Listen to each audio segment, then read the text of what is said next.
Hello student, welcome to TNC exam preparation. TNC exam preparation में आपने narration part 1 के बारे में आपने देखा सर द्वारा कि कितनी बेहतर क्लास आपको मिली। अब नरेशन पार्ट 2 में जो कंप्लीट होने जा रहा है, आपको बेहतर क्लास फिर मिलने जा रहा है, उसको पार्ट 1 2 को पढ़िए और आगे अपने कमेंट में लिखें कि आपको क्या चाहिए। तो अगले जो है सर जो है आर्टिकल का यूज करने वाले हैं, तो आर्टिकल पढ़िएगा। तो सर द्वारा ये क्लास सेकंड पार्ट नरेशन का देखने जाइए। Okay sir, thank you. आइए sir. TNC exam preparation channel पर हम आपका दिली इस्तकबाल करते हैं। कल आप लोगों को नरेशन में दो टॉपिक बताया गया था, एसर्टिव और इंट्रोगेटिव।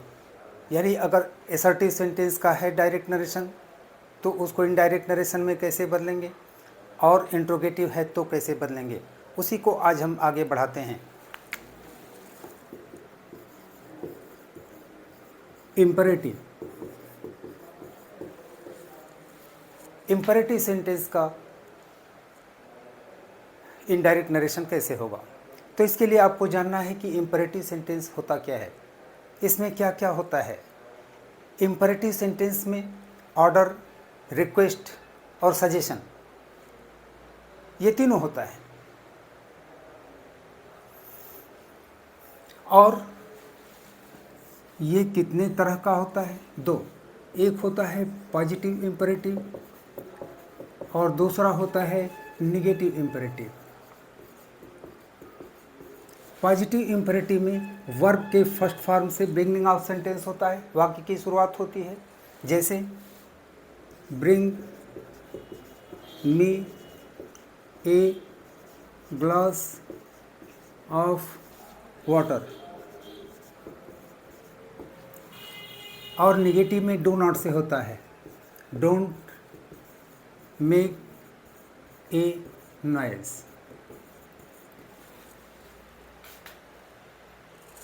ऐसा क्यों होता है? सिंगुलर नंबर के लिए भी यही, प्लूरल नंबर के लिए भी यही, ये अक्सर बच्चे सवाल करते हैं। तो जानिए, इम्परेटिव सेंटेंस को हिंदी में हम कहते हैं आदेशात्मक या आज्ञासूचक वाक्य। ये बात अलग है कि इसमें ऑर्डर ही नहीं, रिक्वेस्ट भी होता है, सजेशन भी होता है। लेकिन कोई भी नियम अपने टाइटल पर बनता है, और टाइटल है आदेश। आदेश हम किसको देते हैं? ऑर्डर हम किसको देते हैं? सामने वाले को। और सामने वाले 6 तरह के लोग हो सकते हैं, आप लोग, आप सभी लोग, तुम लोग, तुम सभी लोग। और इस सब की एक ही इंग्लिश होती है, यू। यही कॉन्सेप्ट है। इम्परेटिव सेंटेंस में अगर पॉजिटिव है तो वर्ब का फर्स्ट फॉर्म इसलिए होता है कि यू यहाँ पर है, हाइड कर दिया गया है, ये अंडरस्टूड है। और डू नॉट भी इसीलिए लगा है क्योंकि यहाँ भी यू है, हिडन है। समझ पा रहे होंगे आप मेरी बात? अगर रिपोर्टेड स्पीच का अर्थ निकलता है ऑर्डर से, तो आप सेड टू की जगह पर ऑर्डर लगाएंगे। अगर रिक्वेस्ट से अर्थ निकलता है तो रिक्वेस्टेड लगाएंगे। सुझाव या सलाह से निकलता है तो एडवाइज या सजेस्टेड लगाएंगे। आइए करके देखते हैं। इसी सेंटेंस को आप देखा जाए, bring me a glass of water. Master said to his servant. Master said to his servant, bring me a glass of water. क्या लग रहा है? मालिक अपने नौकर से कह रहा है कि एक गिलास पानी लाओ, ऑर्डर है। यहाँ पर सेड टू को हटा करके आप ऑर्डर लगाएंगे। Master order his servant. जैसा कि आप जानते हैं कि कामा, इन्वर्टेड कामा को हटा करके उसकी जगह पर कंजंक्शन लगाया जाता है, तो इम्परेटिव सेंटेंस में हमेशा कंजंक्शन टू होता है, टू लगाएंगे। लेकिन टू के साथ जो वर्ब होगा वो अपने ओरिजिनल फॉर्म में रहेगा। टू के साथ जो वर्ब लगता है उसका फॉर्म कभी भी चेंज नहीं होता, चाहे आईएनजी फॉर्म ही क्यों ना हो, यस या यस फॉर्म ही क्यों ना हो, वो हमेशा अपने इन्फिनेटिव फॉर्म में होता है। तो यहाँ पर हो जाएगा ब्रिंग। मी ऑब्जेक्ट है, किसके लिए? मास्टर के लिए।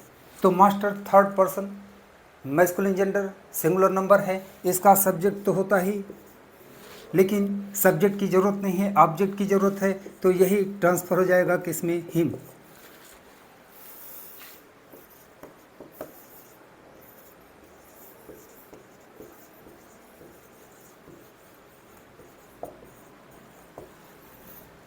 Master ordered his servant to bring him a glass of water. अब दूसरा देखिए रिक्वेस्ट का,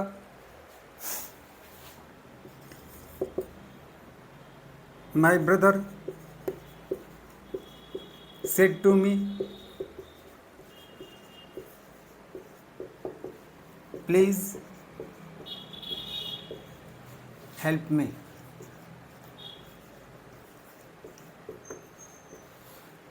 आप प्लीज़ का यूज कब करते हैं, जब किसी से रिक्वेस्ट करते हैं। इस सेंटेंस का अर्थ रिक्वेस्ट से, यहाँ पर आप लगाएंगे requested. My brother requested me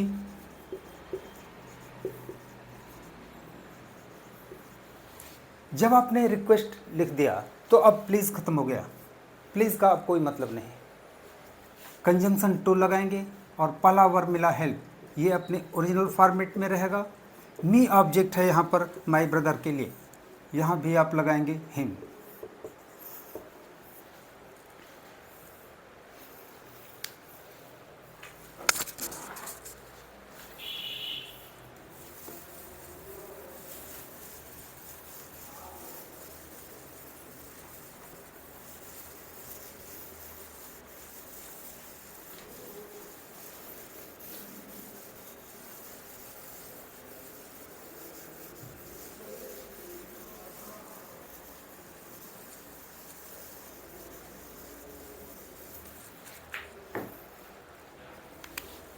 Doctor said to the patient,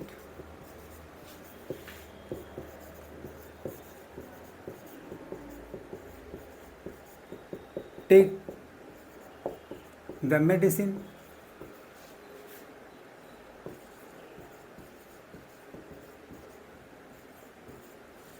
regularly for 5 days.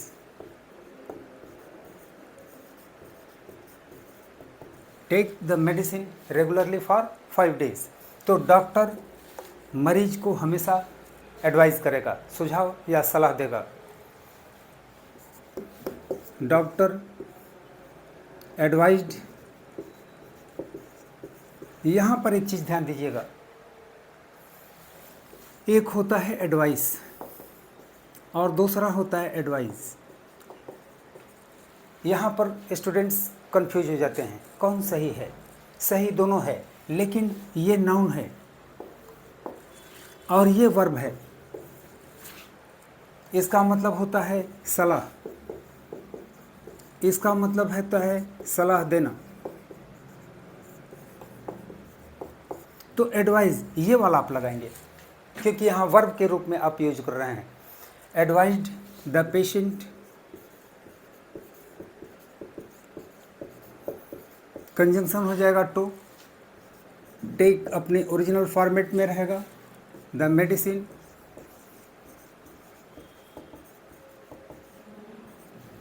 Regularly for 5 days. ठीक है,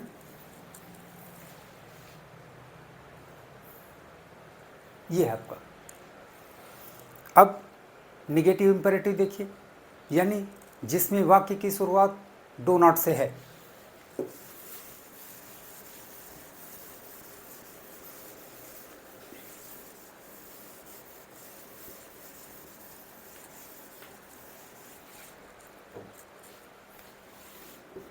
the teacher said to the students,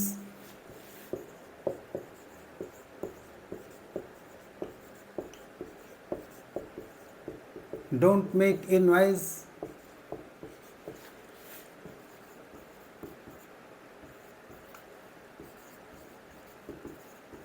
in the class.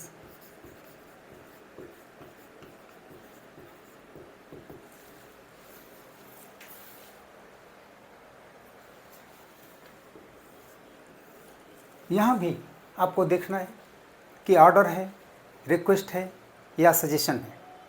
तो don't make a noise in the class, ये order है। ऐसे condition में यहाँ पर set to को हटा करके आपको ऑर्डर लिखना होगा। The teacher order the students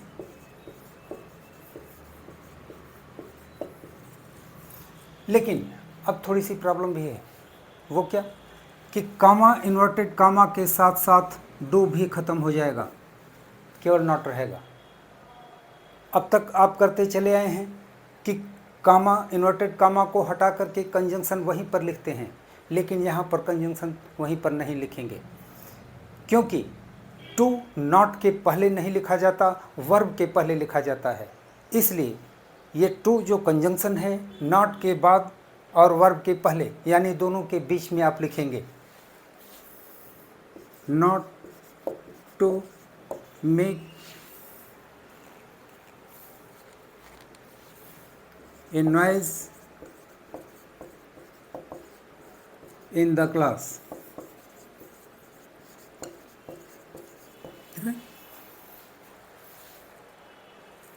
लेकिन ऑप्शन भी है। डोंट क्या करता है? डोंट किसी भी काम को करने के लिए मना करता है। इसका काम है मना करना। और इंग्लिश में एक शब्द होता है फॉरबिड। फॉरबिड माने भी होता है मना करना, यानी don't is equal to forbid.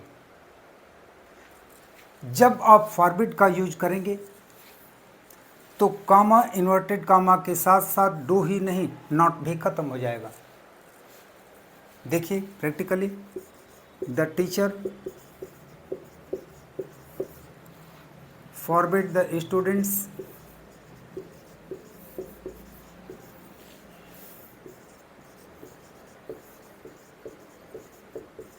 To make a noise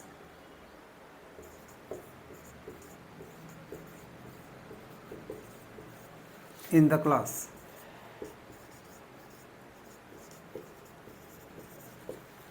यह है आपका इम्परेटिव। लेकिन याद रखिएगा कि एक ही सेंटेंस में जब दो तरह के इम्परेटिव होते हैं, दो निगेटिव वाले में खास तौर पर, एक डू नॉट से और दूसरा पॉजिटिव इम्परेटिव, तब आप फॉरबिड का यूज नहीं करेंगे। जैसे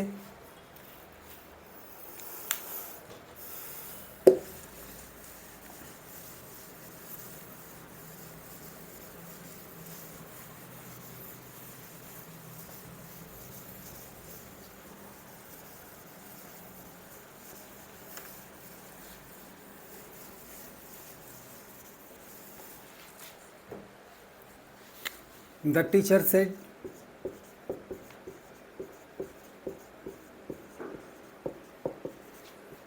don't make a noise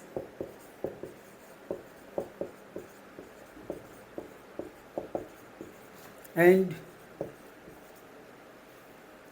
read attentively।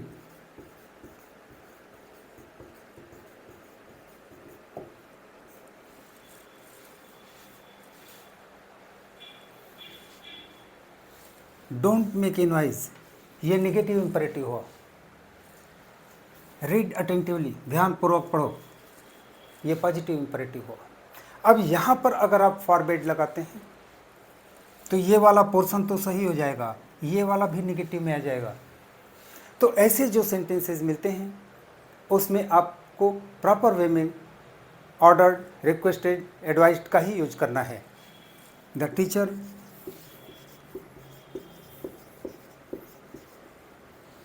ordered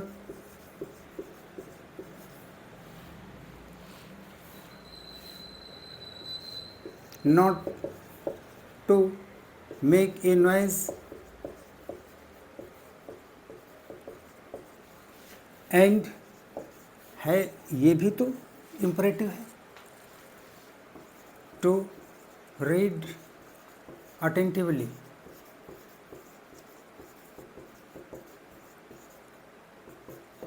इसका ध्यान दीजिएगा।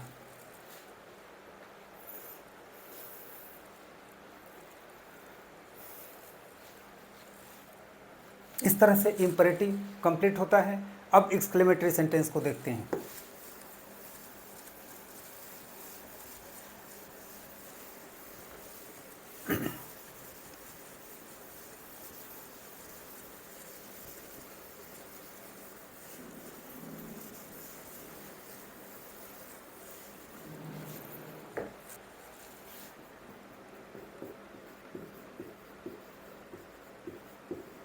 एक्सक्लेमेटरी सेंटेंस ये क्या होता है? इसको हम विस्मय सूचक वाक्य कहते हैं। ये किसी के हृदय के आकस्मिक भावों को बताता है। स्ट्रांग फीलिंग जिसको कहते हैं। स्ट्रांग फीलिंग क्या? किसी चीज को देखते ही आप जो भी रिएक्ट करते हैं वो आपकी स्ट्रांग फीलिंग है। There is no difference of time, इसमें समय का अंतराल नहीं होता। किसी चीज को देखते ही आप रिएक्ट कर देते हैं। जनरली ऐसे सेंटेंसेस सिंपल प्रेजेंट यानी प्रेजेंट इंडिफरेंट टेंस के होते हैं। एक्सक्लेमेटरी सेंटेंस दो तरह का बना होता है। पहला क्वेश्चन वर्ड से, जैसे what a beautiful painting it is. ठीक है, what a beautiful painting it is, एक इस तरह का। और दूसरा पार्टिकुलर वर्ड्स से बने होते हैं, जैसे एलास आई एम रूइंड। इन दोनों में अंतर आप क्या देख रहे हैं? जो क्वेश्चन वर्ड से बना हुआ एक्सक्लेमेटरी सेंटेंस होता है उसमें मार्क ऑफ एक्सक्लेमेशन सेंटेंस के लास्ट में होता है, और जो पार्टिकुलर वर्ड से बना हुआ एक्सक्लेमेटरी सेंटेंस होता है उसमें मार्क ऑफ एक्सक्लेमेशन उस पार्टिकुलर वर्ड के बाद होता है, और बाकी सेंटेंस जो होता है उसके बाद फुल स्टॉप होता है। ऐसे सेंटेंसेस जनरली अफर्मेटिव होते हैं।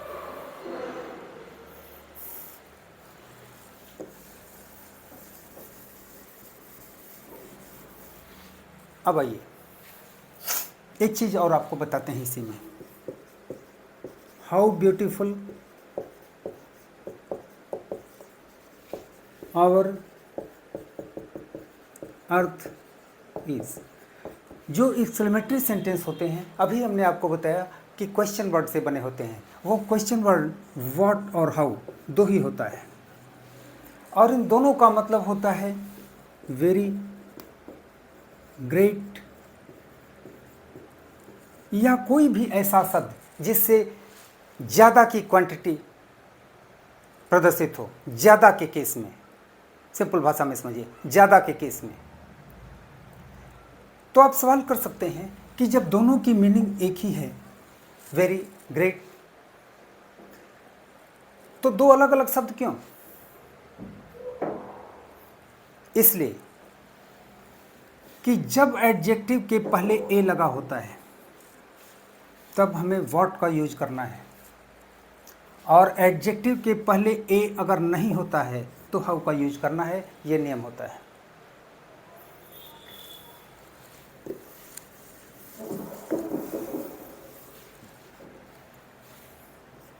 He said, what a beautiful painting it is।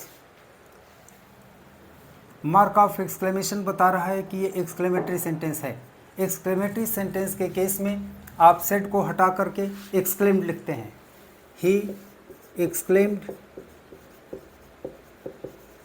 लेकिन ध्यान रहे कि क्वेश्चन वर्ड कभी भी सुख, दुख, प्रशंसा, पश्चाताप ऐसा कोई भाव प्रकट नहीं करते हैं। कुछ भी नहीं, सीधे एक्सक्लेम्ड।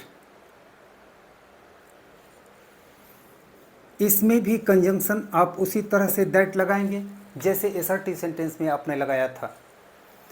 इसके बाद का सेंटेंस अफर्मेटिव बनाएंगे, और अफर्मेटिव का फार्मूला आपको पता है। पहले सब्जेक्ट लिखेंगे। सब्जेक्ट कहाँ मिलेगा? सब्जेक्ट तो हेल्पिंग वर्ब के ही आसपास मिलता है। ये होगा इज बदल जाएगा वाज में, इट वॉज ए, और वॉट मैंने बताया कि क्वांटिटी को शो करता है, मात्रा को बताता है। किसकी मात्रा को? किसकी क्वांटिटी को? एडजेक्टिव की। It was a very beautiful painting.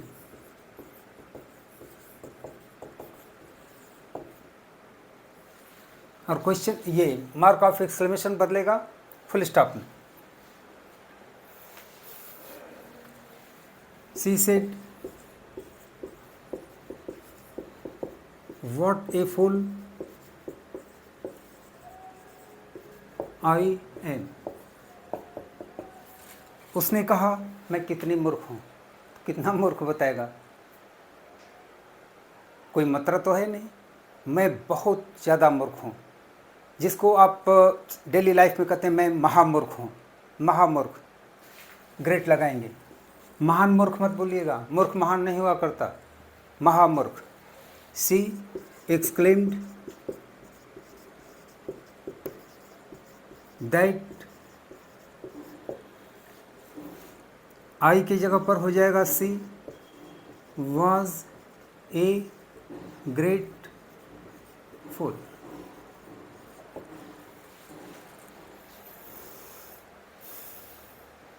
ये क्वेश्चन वर्ड का था।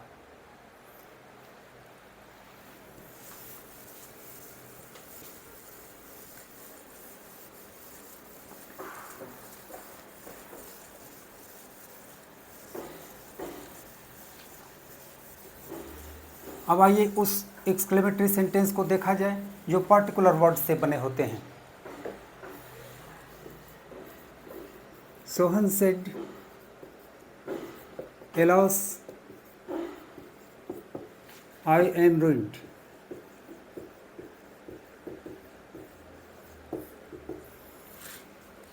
इसको इनडायरेक्ट में करते समय आपको इसे डिफाइन करना होगा, ये क्या है, किस चीज़ से रिलेटेड है।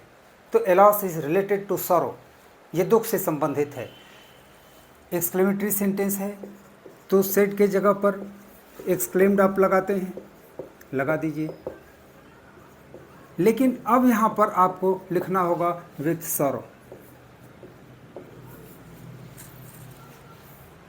दैट का यूज इसमें भी करना है। दैट, आई की जगह पर ही, एम की जगह पर was ruined. Sohan exclaimed with sorrow that he was ruined. The player said,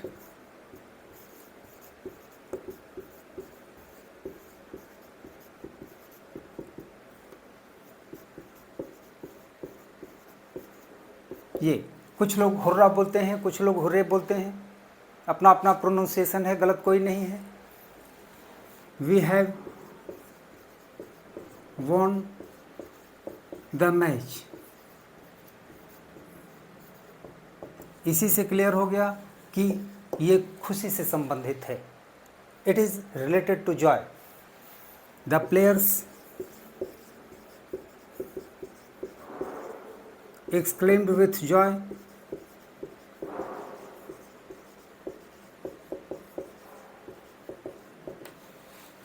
that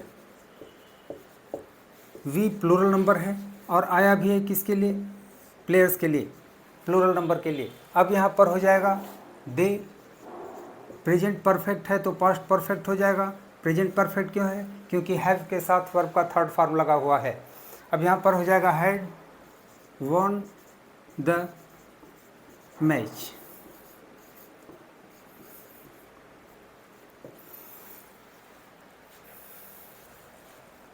Father said to his son,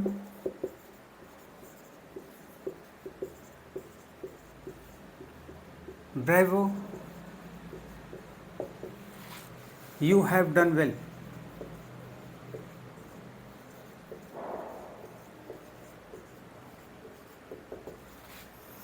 bravo ये प्रशंसा से संबंधित है. It is related to praise.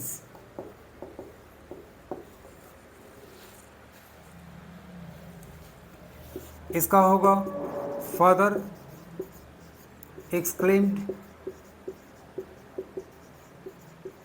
his son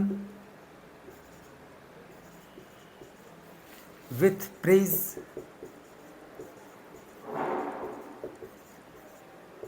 that he had done well.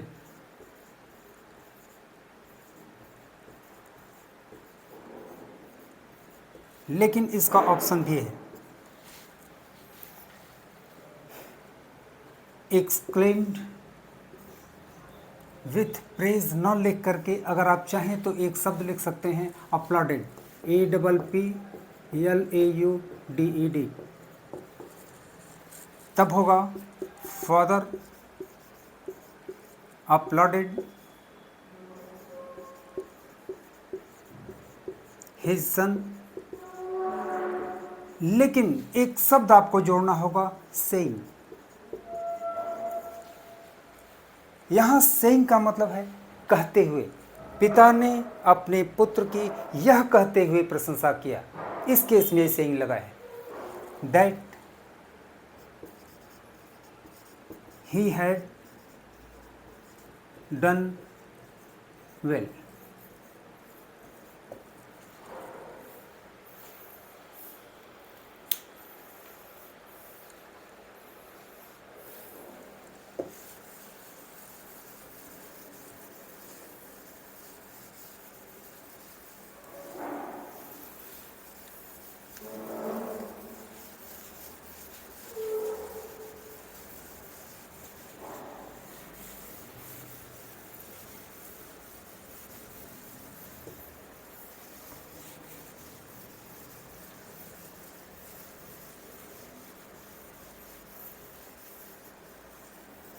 एक sentence है जिसको हम खास तौर पर आपको बताना चाहेंगे. कभी कभी ऐसा होता है कि कुछ शब्द आपको मिलते हैं जो लगता है कि बहुत ही अच्छे हैं, लेकिन उनको गलत जगह पर प्रयोग किया जाता है, चाहे हिंदी हो चाहे इंग्लिश. इसी में एक है गुड हिवेंस. ये नेगेटिव केस में आते हैं सब. गुड हिवेंस अर्थ तो बड़ा बढ़िया है. गुड माने अच्छा और हिवेंस माने स्वर्ग. लेकिन इसका यूज कैसे करते हैं ये देखिए. He said good heavens I have dropped my purse somewhere and it had a handsome amount of money. Handsome amount of money मतलब क्या हुआ कि मेरा पर्स कहीं गिर गया और इसमें ढेर सारे रुपए थे. अब क्या अच्छा हुआ? नहीं. ऐसे कंडीशन में आप पश्चाताप करते हैं. Regret. It is related to regret. He exclaimed with regret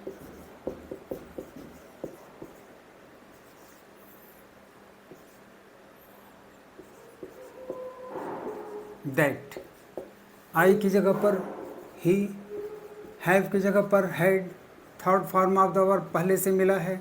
dropped his purse somewhere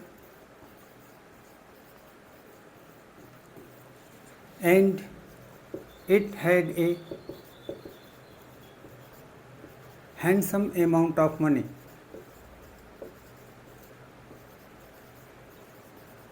amount of money. ये आपका एक्सक्लेमेटरी सेंटेंस था।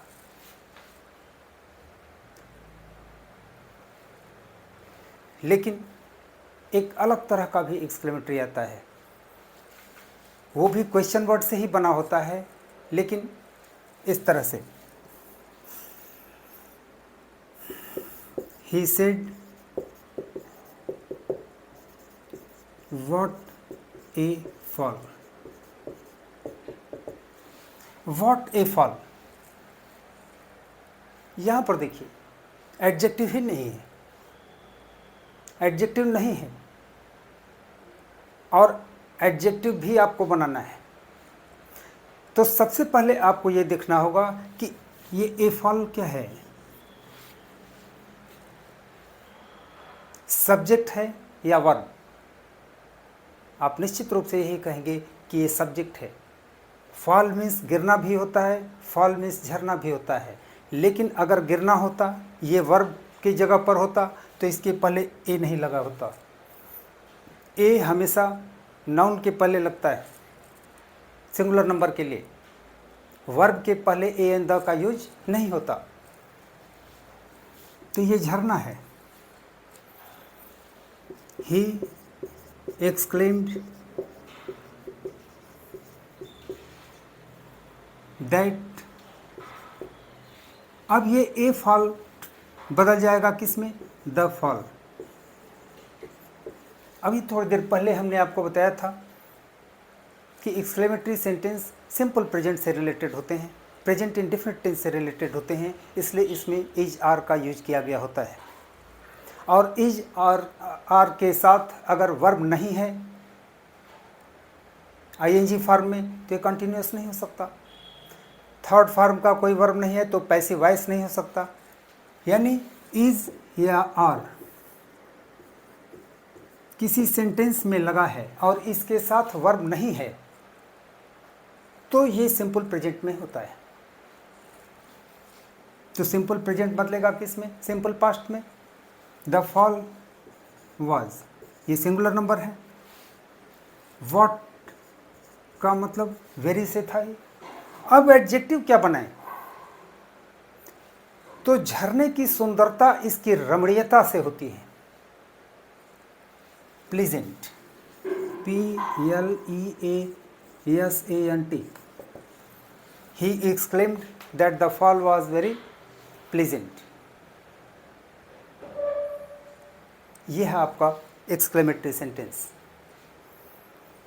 और भी बहुत सारे शब्द होते हैं जिसके लिए आपको प्रैक्टिस में रहना होगा। जैसे जैसे आप प्रैक्टिस करेंगे वैसे वैसे उन शब्दों की जानकारी आपको होती जाएगी।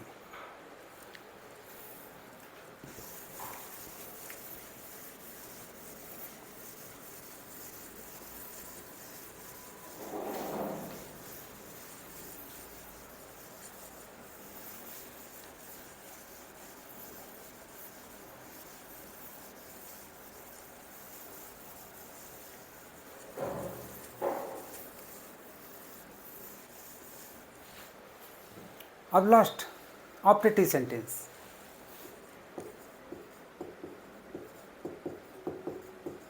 ऑप्टेटिव सेंटेंस को हम हिंदी में इच्छा सूचक वाक्य के नाम से जानते हैं। इच्छा सूचक यानी ये वाक्य, ये सेंटेंसेस आपकी इच्छा को प्रदर्शित करते हैं। ये इच्छा गुड सेंस में है, बैड सेंस में है, it does not matter, but वो आपकी इच्छा है। ऐसे सेंटेंसेस में बिगनिंग ऑफ सेंटेंस में से होता है। मे गॉड ब्लेस यू, और इसमें भी मार्क ऑफ एक्सक्लेमेशन होता है। बहुत ध्यान से देखिएगा, मे इंट्रोगेटिव में भी होता है। मे आई कम इन सर, क्वेश्चन मार्क। तो जब में से कोई वाक्य है, कोई सेंटेंस है, तो आपको सिंबल पर जाना होगा। यहाँ क्या है उस पर आपको डिसीजन लेना है।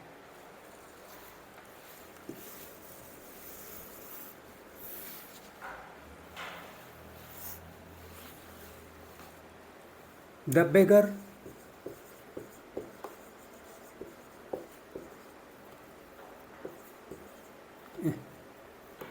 said to me, may God bless you. Optative sentence में आप सेड की जगह पर ब्लेस भी लिखते हैं, कर्स भी लिखते हैं, विश भी लिखते हैं, प्रे भी लिखते हैं। बहुत सारी चीज़ें होती हैं।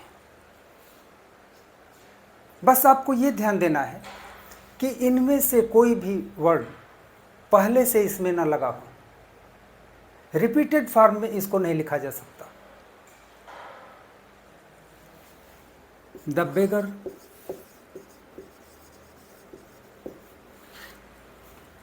चूंकि यहाँ पर गॉड है इसलिए आप प्रेड का यूज कर सकते हैं। The beggar prayed,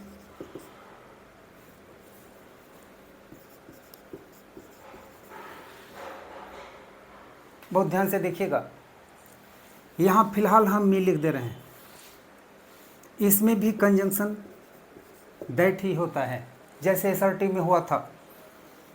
God might bless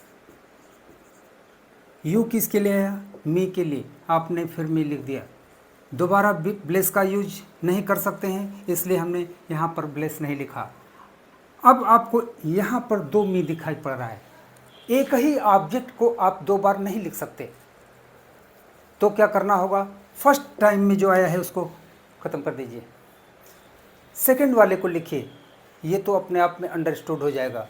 तो होगा the beggar prayed that God might bless me. इस चीज़ का आप ध्यान दीजिएगा, क्योंकि ऑप्शन में जब आप तलाश कीजिएगा तो ये नहीं होगा।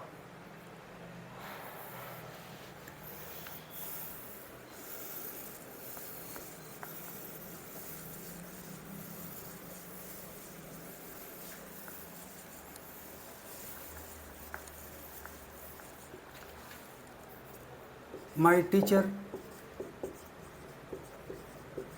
said to me, may you live long। यह आशीर्वाद है, चिरंजीवी रहो। अब यहाँ पर आप ब्लेस का यूज कर सकते हैं, क्योंकि ब्लेस यहाँ पर फिर नहीं आया है। My teacher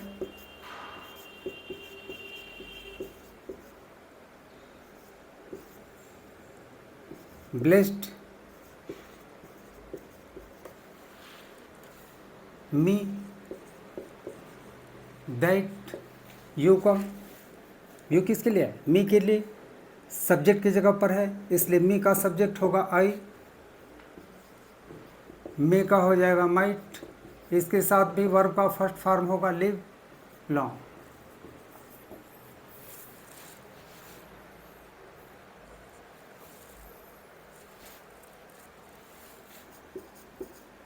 He said to her,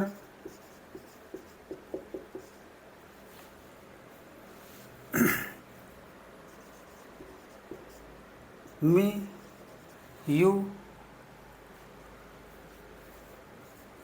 live long। फिर से इसको देख लीजिए, मे यू लिव लॉन्ग। यहाँ भी देखिए, ये क्या है? आशीर्वाद है, ब्लेस है। आप ब्लेस का यूज तो किए ही हैं। एक दूसरा आशीर्वाद तो है जरूर, लेकिन विश भी है।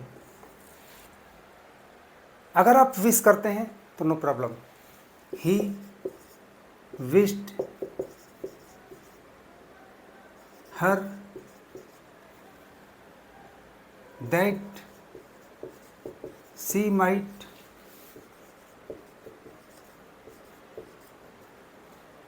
Live long. कहना यह है कि इस तरह के सेंटेंसेस में आप ब्लेस लगाते हैं तो भी और विश लगाते हैं तो भी सेम चीज़ है।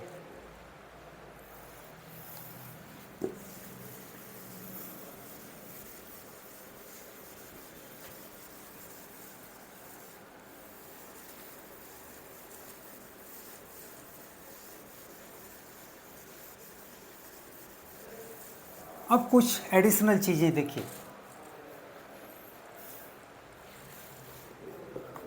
ही सेड टू मी,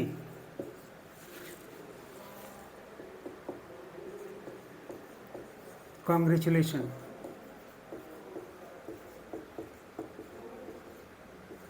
कॉन्ग्रेचुलेशंस, ये किसी सेंटेंस का नहीं है, हम इसको अलग करके बताते हैं क्योंकि बच्चे कंफ्यूज ना हों। ठीक है, नरेशन का आपका एसर्टिव, इम्परेटिव, इंट्रोगेटिव, एक्सक्लेमेटरी, ये सब कुछ हो गया, लेकिन इस तरह की चीज़ों को अलग करके बताते हैं क्योंकि कहीं बच्चे कंफ्यूज ना हों।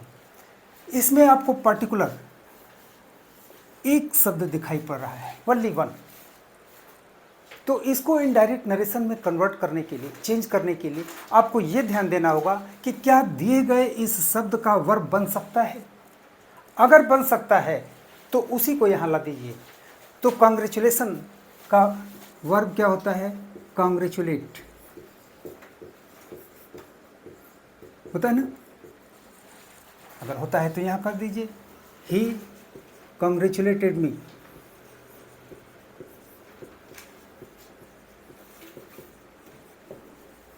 यहाँ पर कोई कंजंक्शन नहीं होता है, यही कारण है कि इसको हम अलग करके बताते हैं। दूसरा भी देख लीजिए, she said to her friend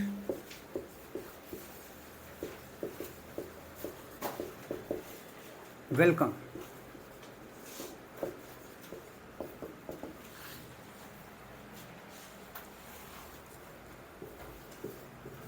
welcome ये नाउन भी है और इसी का वर्ब फॉर्मेट होता है to welcome.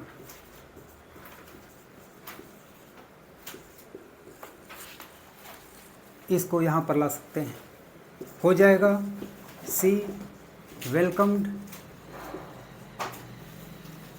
Her friend.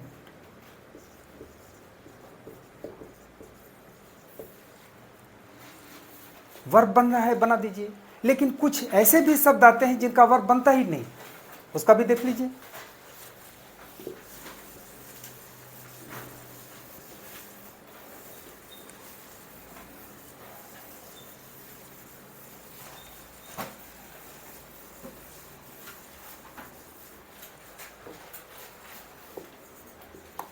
Ram said to प्रशांत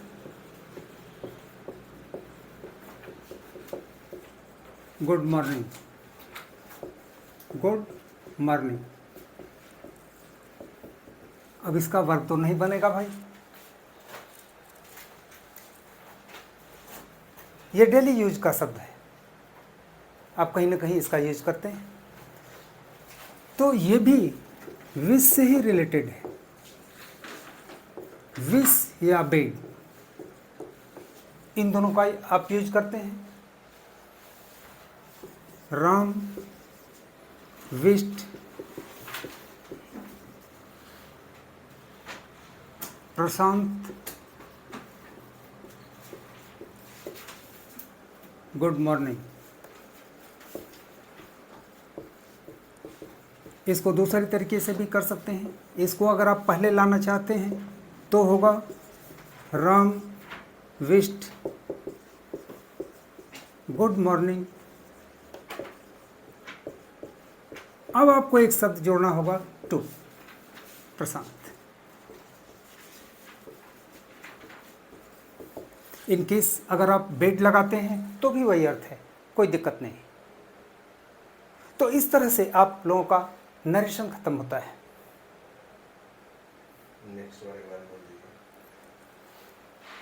लेकिन एक बात हम बार बार कह रहे हैं, फिर कहेंगे कि हमेशा प्रैक्टिस में बने रहिए। इंग्लिश ग्रामर प्रैक्टिस पर ही डिपेंड करता है, प्रैक्टिस कम होगा तो प्रॉब्लम क्रिएट होगी।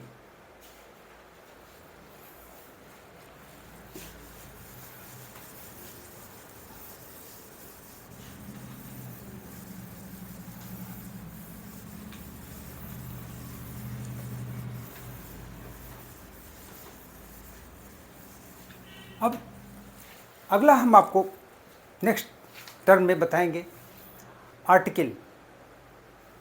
मैं देखता हूँ आर्टिकल को बहुत गलत तरीके से एक्सप्लेन किया जाता है, गलत तरीके से इसका सलूशन कराया जाता है। हम कराएंगे, आप देखिएगा, और बहुत सारी नई चीज़ें आपको नई तरह से मिलेंगी।